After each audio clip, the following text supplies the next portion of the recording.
Un dimanche spécial, un dimanche qu'on dirait qu'on, je ne sais pas, on se sent entouré, je ne sais pas si on se sent tous comme ça. On sait que Jésus est avec nous. On sait que le Saint-Esprit est avec nous. C'est de ça qu'on va parler aujourd'hui. Mais avant, est-ce que ça vous est déjà arrivé de vivre une situation où vous paniquiez, vous étiez en panique? Par exemple, tu es dans une usine, tu travailles dans une usine et pendant quelques années, tu travaillais avec quelqu'un, une personne qui avait beaucoup plus d'expérience que toi, qui s'occupait de la maintenance de la machinerie. Et là, tout à coup, cette personne-là prend sa retraite et toi, tu as été promu responsable de la maintenance de la machinerie, des équipements, des choses dans l'usine. À un moment donné, sur une chaîne de production de 20 personnes, il y a une machine qui brise et là, la chaîne arrête. Et là, toi, tu arrives, tu cherches le trouble, pas le trouble pour toi, mais le trouble de la machine. Et là, tu trouves pas c'est quoi le problème. Et là, les gens, les 20 personnes sont là, puis ils attendent, sont en pause, eux autres. Là, les grands patrons arrivent, ils disent hey, là, trouve le trouble, là, parce que si tu le trouves pas, nous, c'est les profits. On est en train de manger nos profits. Là. Il faut que ça roule, il faut que les choses sortent. Et là, la panique est là, et là, tu te dis, boy, tu t'ennuies de ta mère ce jour-là. Puis là, tu te dis, j'aimerais tellement ça que la personne qui m'a formé soit là avec moi, qui m'accompagne. Mais elle n'est pas là. Avez-vous déjà vécu quelque chose comme ça? Ou bien une histoire véridique qui m'est arrivée. En 2001, j'étais engagé comme bûcheron sur un camp de bûcherons, et juste avant de m'emmener ici dans la région. Et les premiers jours, mon patron me dit, François, toi, aujourd'hui, ce que tu vas faire, c'est que tu vas abattre les cèdres qui sont là, tu vas faire des billots de cèdres avec de 10 pieds, de 8 pieds. Mais vu que c'est une pente assez escarpée à cet endroit-là, il faut que tu les transportes, les billots, un peu plus loin pour qu'un tracteur qui puisse venir les chercher. C'est du bois d'œuvre et tout ça. Je dis pas de problème. Et lui, il se pousse, il s'en va bûcher ailleurs, dans un autre secteur de sa terre. Et moi, je suis tout seul. Et là, je me mets à abattre les arbres et tout ça. Et je me mets à ébrancher. Je les taille en 8 pieds puis en 10 pieds. Là, la journée va quand même bien. Mais là, le soir, avant de terminer, il faut que j'aille empiler les... Je ne les ai pas faites au fur et à mesure, tu sais. Et il faut que j'empile ça. Ça va bien pour ceux qui ont un diamètre pas si pire. Mais des billots de 10 pieds... plus que tu te rapproches du tronc, ça commence à être pesant, là, tu sais. Et là, tu as ta journée dans le corps, et là, tu es là, puis voyons donc, c'est impossible, ça ne bouge pas, le bio ne veut pas bouger. Et là, tu es fatigué, tu as forcé toute la journée, et là, tu es découragé, tu as juste envie de brailler, tu forces comme un malade, puis ça ne bouge pas. Et là, tu as juste envie d'appeler ta mère, puis de dire « Maman, viens m'aider! » Mais il me semble que c'est impossible, là, tu sais. De bouger. Et là, ceux qui sont habitués de bûcher, ils disent, François, c'est facile, mais t'as un peu, là. Je vous dis pas tout de suite comment que je m'en suis sorti. OK? Ça peut être une autre situation où tu vis quelque chose que tu n'as jamais vécu. Et là, tu vis une panique. Ça peut être une mauvaise nouvelle que tu reçois. Ça peut être... Peu importe la situation que tu vis, tu n'as jamais vécu une situation avec tes enfants, c'est tout nouveau, tes enfants rentrent de l'adolescence, puis là, tu vis des choses que là, tu ne sais pas. Ça peut tous nous arriver de vivre des choses qui nous font paniquer. Et dans les choses qui vous ont fait paniquer, que peut-être qu'il y a des situations qui vous sont venues en tête, dites-vous que c'est exactement ce que les disciples de Jésus vivaient lorsque Jésus leur a dit, « Je m'en vais, et vous ne pouvez venir où je vais. » La panique. Et aujourd'hui, on continue notre série sur l'Évangile de Jean qui s'intitule « Qui est Jésus selon l'Évangile de Jean ?» Et on continue dans le chapitre 14. La semaine dernière, Marc-Olivier a fait les versets 1 à 14 du chapitre 14 où on voit que Jésus, suite à son annonce, l'annonce qui s'en va, s'est dit « Il faut que je rassure les disciples. » Il leur a donné 2 choses la semaine passée qu'on a vues. Il leur a dit, je m'en vais vous préparer une place. Ça, c'est une des premières choses qu'il a dit pour les rassurer. Inquiétez-vous pas, il y a beaucoup de demeures dans la maison de mon Père, je m'en vais vous préparer une place. La deuxième chose, quand la place va être prête, je vais revenir, je vais aller vous chercher, je vais vous amener avec moi.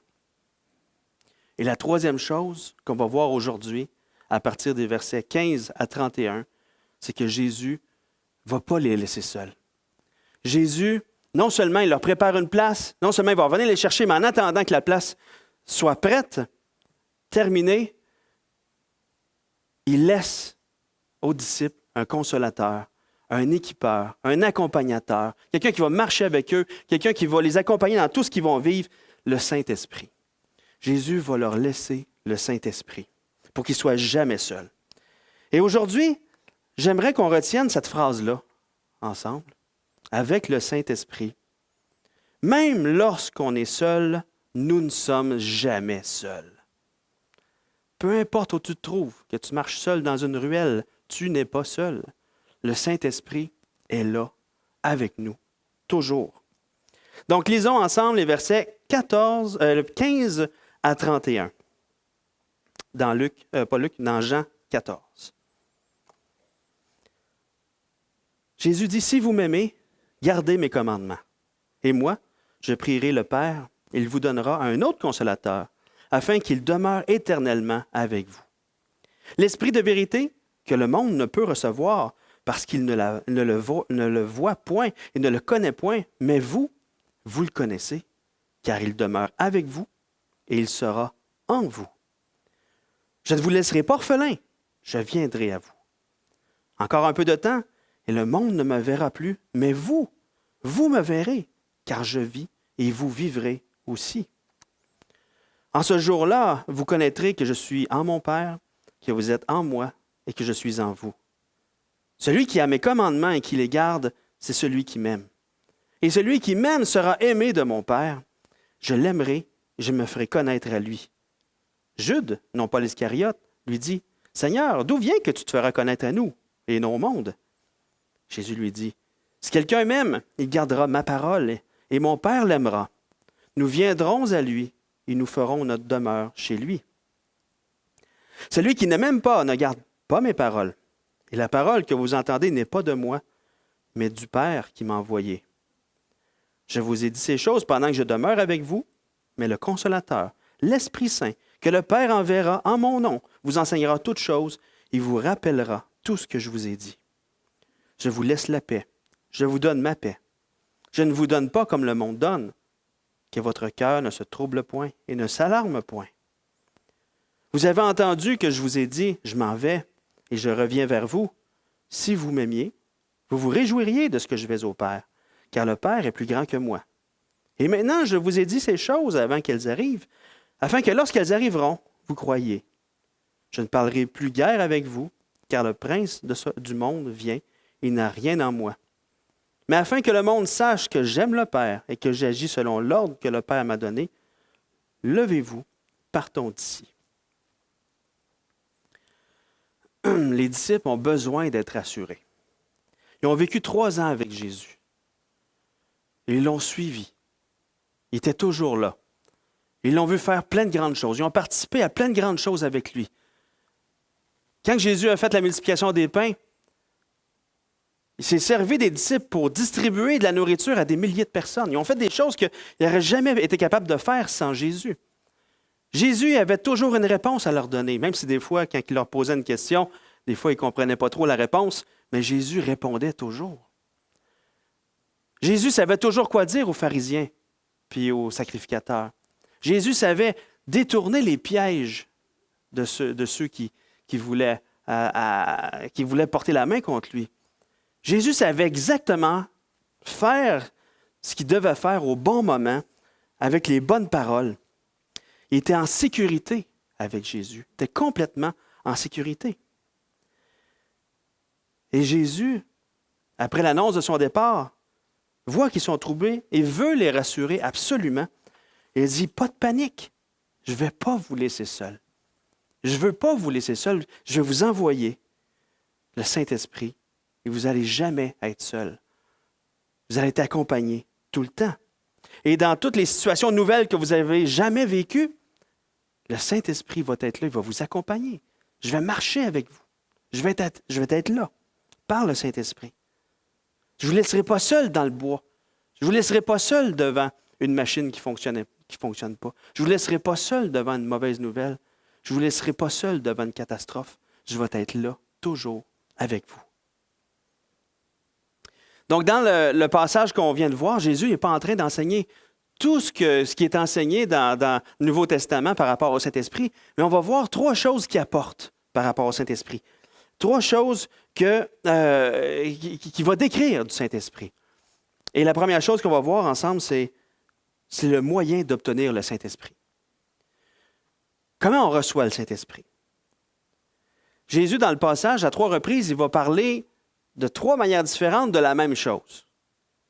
Il va dire au verset 15 et 16, « Si vous m'aimez, gardez mes commandements, et moi je prierai le Père, il vous donnera un autre consolateur, afin qu'il demeure éternellement avec vous. » On voit aussi au verset 21, « Celui qui a mes commandements et qui les garde, c'est celui qui m'aime, et celui qui m'aime sera aimé de mon Père. Je l'aimerai et je me ferai connaître à lui. » Et au verset 23, Jésus lui répondit, « Si quelqu'un m'aime, il gardera ma parole, et mon Père l'aimera. Nous viendrons à lui et nous ferons notre demeure chez lui. » On dirait que Jésus est en train de dire, c'est quoi la condition pour recevoir le Saint-Esprit? Mais c'est drôle, il y a un ordre. C'est, si tu m'aimes, tu vas garder mes commandements, je vais habiter en toi. Je vais t'envoyer le Saint-Esprit. C'est comme si, puis ça commence, puis c'est vrai dans la vie, hein? C'est pas obéis puis tu vas m'aimer. Ça commence toujours par l'amour. L'amour pousse à l'obéissance. Et là, on voit que, il y a cet amour, cette obéissance-là, puis Dieu envoie le Saint-Esprit. C'est spécial de la manière que Jésus parle. On dirait que c'est aime-moi, garde mes commandements, puis je vais t'envoyer le Saint-Esprit. Il me semble que ça sonne bizarre par rapport au reste du Nouveau Testament. Je ne sais pas pour vous, là. Mais pour moi, ça sonne vraiment bizarre. Parce que l'apôtre Paul dit quelque chose d'autre. Lui, il dit, dans Romains 3, versets 10 à 12, « Selon ce qu'il est écrit, il n'y a pas de juste, pas même un seul. Nul n'est intelligent, nul ne cherche Dieu. Tous sont égarés, tous sont pervertis.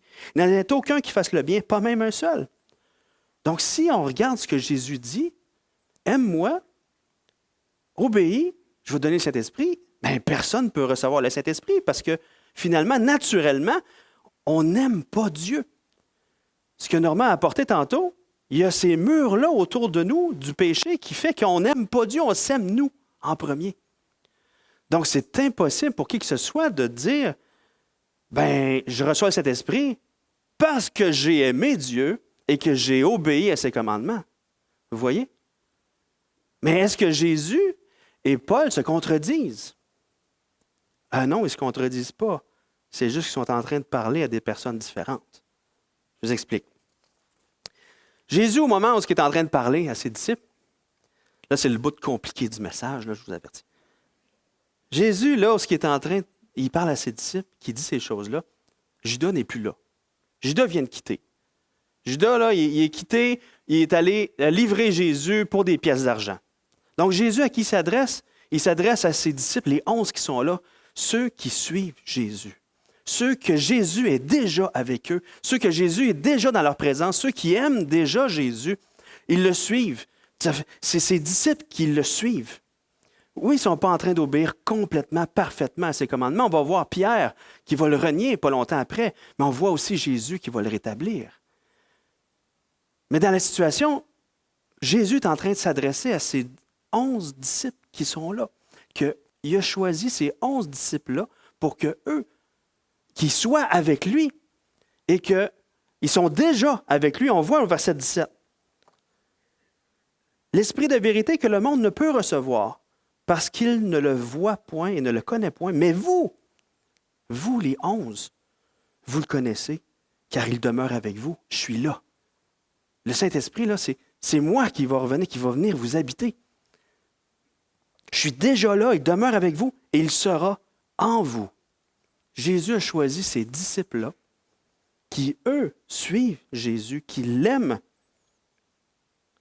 et qui c'est eux les premiers qui vont recevoir le Saint-Esprit. Et Jude, non pas Judas l'Iscariote, pose une question qui va dans le même sens. Seigneur, d'où vient que tu te feras connaître à nous et non au monde? Donc, il y a quelque chose, là, Jésus s'adresse à ces personnes-là. Et au verset 23, Jésus ne semble pas répondre à sa question, mais il répond. Il dit, si quelqu'un m'aime, il gardera ma parole. Et mon Père l'aimera. Nous viendrons à lui et nous ferons notre demeure chez lui. Jésus ne peut pas envoyer le Saint-Esprit tout de suite à eux. Ils ne sont pas encore habités de l'Esprit. Jésus est encore là. Mais Jésus est en train de leur dire, vous allez le recevoir, le Saint-Esprit. C'est vous que j'ai choisi pour recevoir le Saint-Esprit. Vous êtes ceux qui me suivent. Vous êtes ceux qui m'aiment. Vous êtes ceux qui êtes avec moi. Et c'est vous que j'ai choisi pour ensuite parler de moi aux autres. Au travers de vous, je vais me révéler aux autres. Le Saint-Esprit va vous habiter. Vous allez présenter, vous allez parler de moi. Les autres vont être touchés. Et les autres aussi vont recevoir le Saint-Esprit, mais c'est vous en premier. Mais nous, qui ne sommes pas des apôtres, comment on reçoit le Saint-Esprit? Ben encore là, c'est en aimant Jésus. Oui, mais encore là, on ne peut pas l'aimer Jésus. Comment on aime Jésus? Ben on l'aime parce qu'il nous a aimés en premier. C'est impossible pour nous d'aimer Jésus naturellement. C'est au travers de la démonstration de l'amour que lui a eu pour nous qu'on est touché par cet amour-là, qu'on peut se tourner vers lui, qu'on peut l'aimer. Et ça, c'est le Saint-Esprit qui est là, qui pousse sur notre cœur. Quand on entend les paroles de l'Évangile, ces paroles inspirées du Saint-Esprit que les apôtres ont écrites, quand on entend « Car Dieu a tant aimé le monde qu'il a donné son Fils unique, afin que quiconque croit en lui ne périsse pas, mais qu'il ait la vie éternelle », c'est le Saint-Esprit qui est là, puis toutes les paroles de l'amour de Jésus pour nous, qui s'est livré pour nous, le Saint-Esprit est là, puis il pousse sur notre cœur, il dit « Regarde comment je t'aime ». Et là, il nous convainc de péché, de justice, de jugement. C'est-à-dire qu'il nous convainc qu'on est des pécheurs, qu'il y a une justice qui s'accomplit en Dieu, puis cette justice-là va faire quoi? Qu'il y a un jugement qui m'attend, c'est la condamnation. Mais en même temps, le Saint-Esprit est en train de me pousser sur mon cœur en disant que, oui, mais Jésus s'est fait pécher pour toi. Jésus a subi la justice pour toi. Et Jésus, cette justice-là, c'est quoi? Il a subi la condamnation que tu méritais. Et lorsqu'on est touché, chamboulé par le Saint-Esprit qui pousse sur notre cœur, on dit, je suis pécheur. Il y a juste toi, Seigneur, qui peux me sortir de là. Et je me tourne par la foi en Jésus. Je reçois le pardon de mes péchés.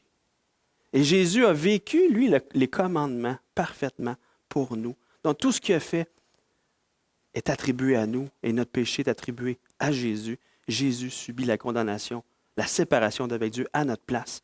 Et nous, on devient des enfants de Dieu. Le Saint-Esprit nous saisit et on commence à aimer réellement Jésus. Et on grandit dans cet amour-là. Et le fruit du fait qu'on l'aime, on obéit au commandement. Et le Saint-Esprit est là aussi pour pousser sur notre cœur, pour avancer dans cette obéissance-là aussi. Mais c'est le Saint-Esprit qui nous accompagne. On devient des enfants de Dieu. Et maintenant qu'on est des enfants de Dieu, parce que dès qu'on reçoit le pardon de nos péchés en Jésus-Christ à cause de ce qu'il a fait sur la croix pour nous, on reçoit le Saint-Esprit. Et dès qu'on reçoit le Saint-Esprit, on devient un enfant de Dieu. Et peu importe la situation dans laquelle on peut se trouver, on n'est jamais seul. Et on apprend à lui faire confiance. Et lorsqu'on est devant une situation difficile, voyons, qu'est-ce qui se passe, qu'est-ce que je peux faire? Seigneur, aide-moi. Et des fois, c'est dans des situations concrètes de la vie, comme la machine qui brise, puis là, pouf, t'as un éclair de génie qui se passe. Là, je suis dans le bois tout seul, elle ne bouge pas, le bio ne bouge pas. Seigneur, aide-moi. Je suis devant une mauvaise nouvelle. Seigneur, aide-moi. Je suis devant une situation compliquée, une crise de je ne sais pas quoi dans l'Église et tout ça. J'ai jamais vécu ça de ma vie. Seigneur, aide-moi. Avec le Saint-Esprit, même lorsqu'on est seul, on n'est jamais seul. On peut lui demander de nous aider dans tout ce qu'on vit. Il peut nous guider, nous équiper. Donc, on reçoit le Saint-Esprit parce qu'on est touché par l'amour de Dieu pour nous. Il nous a aimés le premier. On se tourne vers lui. On est touché par cet amour-là. C'est quoi le rôle du Saint-Esprit? Donc, deuxième chose, on vient de voir le moyen d'obtenir le Saint-Esprit. C'est quoi le rôle du Saint-Esprit? On va voir 3 rôles à partir du texte. Le premier, il nous rappelle qu'on est des enfants de Dieu. Au verset 18, c'est écrit « Je ne vous laisserai pas orphelins, je viendrai à vous. » Jésus dit que le Saint-Esprit ne nous laisse pas orphelins. On n'est pas sans père, on n'est pas sans mère. On a la présence du Père Céleste avec nous par le Saint-Esprit. Donc, le premier rôle du Saint-Esprit, c'est de sceller cette relation avec le Père et le Fils. On est scellé, on fait partie de la famille de Dieu. Dans Galates 4, 6 et 7, qu'est-ce qu'on voit? On voit que le Saint-Esprit en nous fait crier « Papa ». On voit aussi dans Romains 8, 16, que le Saint-Esprit rend témoignage à notre esprit que nous sommes des enfants de Dieu. Le Saint-Esprit est là pour nous rappeler qu'on n'est pas orphelin. On a toujours la présence de notre Père Céleste avec nous, pour nous rappeler, nous confirmer, nous amener à vivre la réalité qu'on est des enfants de Dieu. On n'est pas orphelin. Un jour ou l'autre dans notre vie, malheureusement, on va devenir orphelin. D'une manière ou d'une autre. Nos parents ne seront pas toujours là. On ne sera pas toujours là pour nos enfants. Un jour, chacun de nous va vivre le fait d'être orphelin. Peut-être aussi que tu as des parents, mais tu as des parents absents. Peut-être que tu as des parents, mais tu as des parents qui ne prennent vraiment pas soin de toi. Peut-être que tu es orphelin aujourd'hui. Le Saint-Esprit ne nous laisse jamais orphelins. Il est toujours avec nous. On a un Père Céleste qui n'est jamais trop occupé, qui ne reçoit jamais un appel d'urgence lorsqu'on parle avec, qui n'est jamais parti en voyage d'affaires. On a un Papa Céleste qui est toujours là, avec nous, qu'on peut toujours compter sur lui. Quand ça va bien, quand ça va mal, notre Papa Céleste est toujours là. On a le Saint-Esprit qui nous accompagne à chaque jour. Le Saint-Esprit nous rappelle, nous fait vivre qu'on est des enfants de Dieu. Puis on va rester des enfants de Dieu. Jamais qu'on va être des orphelins. Qu'est-ce que le Saint-Esprit fait aussi? Il nous rappelle la vérité. Au verset 17, c'est écrit « L'Esprit de vérité ». Puis au verset 26, c'est écrit « Il vous enseignera toute chose et vous rappellera tout ce que je vous ai dit ». C'est vrai pour les apôtres l'ont vécu. Le Saint-Esprit leur a fait rappeler à la mémoire tout ce que Jésus, ou les principales choses que Jésus a enseignées, les ont écrites et nous, on les a aujourd'hui avec nous. Ces choses-là précieuses que le Saint-Esprit leur a rappelées, ils les ont écrites. Mais le Saint-Esprit, quand on vit des choses, nous rappelle des passages des Écritures qu'on a vus. Quand on vit une difficulté, il nous rappelle quelque chose. Et souvent, je ne sais pas si ça vous est arrivé souvent, mais des fois, tu lis quelque chose le matin, puis là, tu arrives dans ta journée. Hey, ce que tu vis, tu as exactement besoin de ce que tu as lu ce matin. Le Seigneur t'a préparé, puis là, tu vis la chose. Hey, il te rappelle. Ah oui, c'est vrai. J'ai lu ça un matin. Puis ça m'aide, ça m'accompagne. Et des fois, tu vas lire les Écritures et des versets que tu as lus, puis entendus, mais qui t'as jamais catché. Puis là, pouf, tout d'un coup, le Saint-Esprit illumine les yeux de ton cœur, puis t'amène à saisir quelque chose sur la personne de Jésus, sur toi, ou sur une vérité. Puis il t'amène à voir une vérité qui peut être abstraite dans les Écritures, une vérité spirituelle. Puis le Saint-Esprit t'amène à le vivre concrètement dans ta vie d'une manière ou d'une autre. Le Saint-Esprit nous dirige dans la vérité aussi. Le Saint-Esprit nous rappelle qu'on est adopté. Les vérités, il va nous aussi nous rappeler l'Évangile. Qui on est en Jésus, quand on doute des fois. Des fois, on doute, on est tenté. Des fois, on se sent écrasé. Mais tout à coup, le Saint-Esprit nous rappelle, « Ouais, non, t'as peu. Je t'aime à tel point que j'ai donné ma vie pour toi. Tu vois à quel point tu es précieux à mes yeux. Je ne te laisse pas. Je suis là avec toi dans ce que tu vis. » C'est la vérité. Le Saint-Esprit nous rappelle ça. Le Saint-Esprit, qu'est-ce qu'il fait aussi? Il va nous apporter la paix. Au verset 27, on voit, Jésus dit, « Je vous laisse la paix. Je vous donne ma paix. Je ne vous donne pas comme le monde donne, que votre cœur ne se trouble point et ne s'alarme point. » Jésus est en train de dire, « Je te laisse ma paix. » L'Esprit de Christ nous donne la paix. Et lorsqu'on vit une difficulté, on sait qu'il nous accompagne et nous donne la paix. Mais il dit, je ne vous donne pas la paix comme le monde la donne, ou peut-être même comme le monde l'espère. Qu'est-ce qu'on voit quand on parle de paix dans le monde? On a souvent cette aspiration-là que la paix, c'est l'absence de chaos. ou l'absence de guerre, ou l'absence de conflit. Mais la paix que Jésus donne, ce n'est pas l'absence de ces choses-là. Mais c'est que peu importe le chaos qu'il y a autour de nous, peu importe les guerres qu'il y a autour de nous, peu importe les conflits qu'il y a autour de nous, on peut être en paix parce que le Saint-Esprit nous donne sa paix. Le Saint-Esprit nous remplit de sa paix. Et lorsqu'il y a quelque chose qui nous trouble, tournons-nous vers Dieu pour puiser notre paix en lui.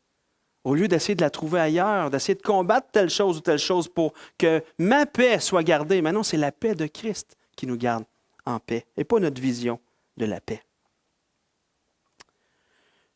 Donc, on a vu le moyen d'obtenir le Saint-Esprit, le rôle du Saint-Esprit qui nous rappelle que nous sommes des enfants de Dieu, on n'est pas des orphelins.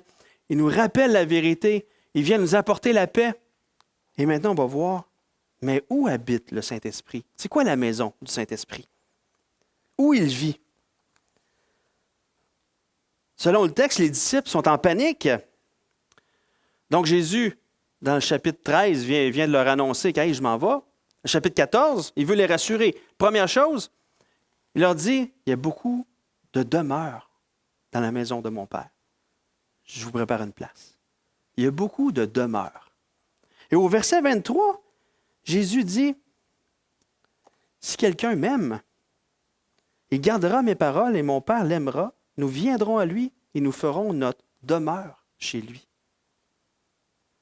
Jésus nous prépare il y a une demeure qui nous attend. Jésus nous prépare une place parce qu'il y a beaucoup de demeures dans la maison du Père. Puis en même temps, Jésus dit, je vais faire ma demeure en toi. C'est le même mot. C'est demeure qui est là. C'est vraiment intéressant. Qu'est-ce que ça veut dire? Ça veut dire que peu importe si on est ici aujourd'hui ou si on est au ciel, on demeure avec Jésus. Jésus fait sa demeure en nous et nous prépare une place dans la demeure de l'Éternel, la demeure du Père. Peu importe où qu'on se trouve, on est dans la présence de Dieu. Le ciel, ce n'est pas juste là où on s'en va, mais parce que Jésus vient habiter en nous, c'est comme s'il faisait son ciel en nous. On est dans la présence de Dieu à cause du Saint-Esprit qui vit en nous. Il fait sa demeure en nous et on va aller vivre dans sa demeure. C'est extraordinaire. Que ce soit dans la vie ou dans la mort, Jésus habite avec nous. Avec le Saint-Esprit. Même lorsqu'on est seul, on n'est jamais seul. On a un Dieu qui est extrêmement généreux. Il a envoyé son Fils mourir sur la croix à notre place. Le Saint-Esprit nous est donné lorsqu'on met notre foi en ce que Jésus a fait. Il est une aide précieuse pour nous. Jean 14 est un chapitre extrêmement important pour nous. Non seulement c'était important pour les disciples, mais c'est important pour nous parce que ça nous rappelle qu'on n'est jamais seul. Ça nous rappelle que oui, le Seigneur nous prépare une place au ciel. Oui, le Seigneur va venir nous chercher pour être dans sa demeure, mais en attendant, il est avec nous déjà par son Saint-Esprit. Vous voulez savoir comment je m'en suis sorti avec les bio de 10 pieds? Je vous remets dans le contexte. Je suis le bord de brailler. Ça ne bouge pas. Je dis, Seigneur, aide-moi! Tu sais, c'est ta première journée, tu veux quand même pas que ton patron dise, voyons, c'est quoi cet incapable-là? Puis là, il m'est revenu en tête, quand j'étais petit, on faisait des billots de pitounes avec mon père. J'avais 8 ans, j'étais dans le bois, puis à un moment donné, mon père abat un gros, je pense que c'était une épinette ou quelque chose comme ça, en tout cas pour faire du bois de pitoune. Et du bois de papier, gros là. C'était juste 4 pieds de long, mais ça ne bougeait pas. Fait que mon père regarde autour de lui, bien calme. Il voit un petit arbre, il le coupe, il l'ébranche, il fait une perche avec, un levier. Il roule le bio. C'est comme si le Saint-Esprit me disait, voyons, épais, arrête de travailler comme un épais, puis sur toi de ta tête, je regarde autour de moi, je vois un petit arbre, je coupe le petit arbre, je fais la perche, levier, Très facile. Merci Seigneur. On va vivre toutes sortes de situations dans notre vie. On va vivre toutes sortes de changements. Nos enfants vont quitter le nid. Ça va être une adaptation. On va les voir vivre. On va les aider différemment. Mais notre identité, on dirait qu'elle va changer. Ils n'ont plus autant besoin que... Seigneur, accompagne-moi dans cette transition-là. Des fois, c'est notre rôle dans l'Église qui change. Seigneur, accompagne-moi dans cette difficulté-là. La vieillesse nous attire à elle tranquillement. Seigneur, accompagne-moi. Accompagne-moi dans ces changements de vie-là. Des fois, ça peut arriver qu'on perd notre emploi. On change d'emploi.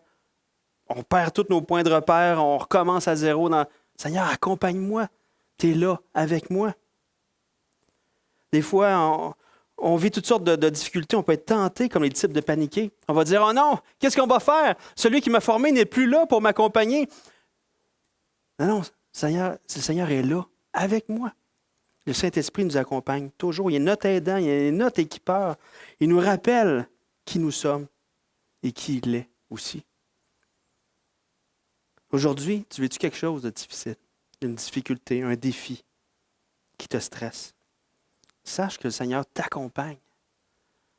Même si on est seul, on n'est jamais seul. Le Saint-Esprit est toujours là.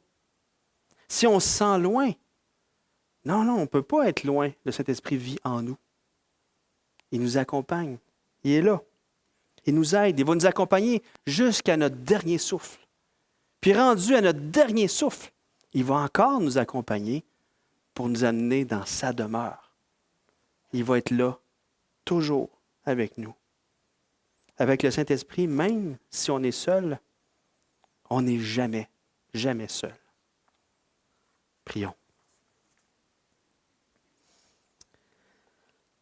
Seigneur, merci. Merci de ce réconfort, ce consolateur, cet équipeur, cet aidant, celui qui nous accompagne, le Saint-Esprit que tu as envoyé. En fait, tu as prié le Père pour qu'il nous envoie le Saint-Esprit. C'est arrivé. Seigneur, merci de ce que tu nous assures constamment par le Saint-Esprit. Tu nous rassures qu'on est tes enfants tout le temps. Il n'y a rien qui va nous séparer de ta main.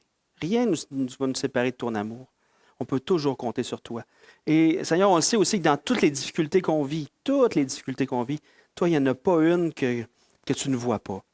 Il n'y a pas une des difficultés que tu ne vis pas avec nous. Et même chose pour les joies. Tu vis toutes les joies qu'on vit aussi avec nous, parce que tu es là toujours avec nous. Merci pour ta présence en nous. Et donne-nous, Seigneur Dieu, d'apprendre à marcher par ton esprit, à faire confiance à ton esprit en nous, à faire confiance aussi à ton esprit dans le cœur de l'autre, sachant que tu travailles aussi dans l'autre. Seigneur, merci. Merci pour ta parole qui est si rassurante. Et merci parce qu'on peut compter sur toi à tous les jours, Seigneur. Amen.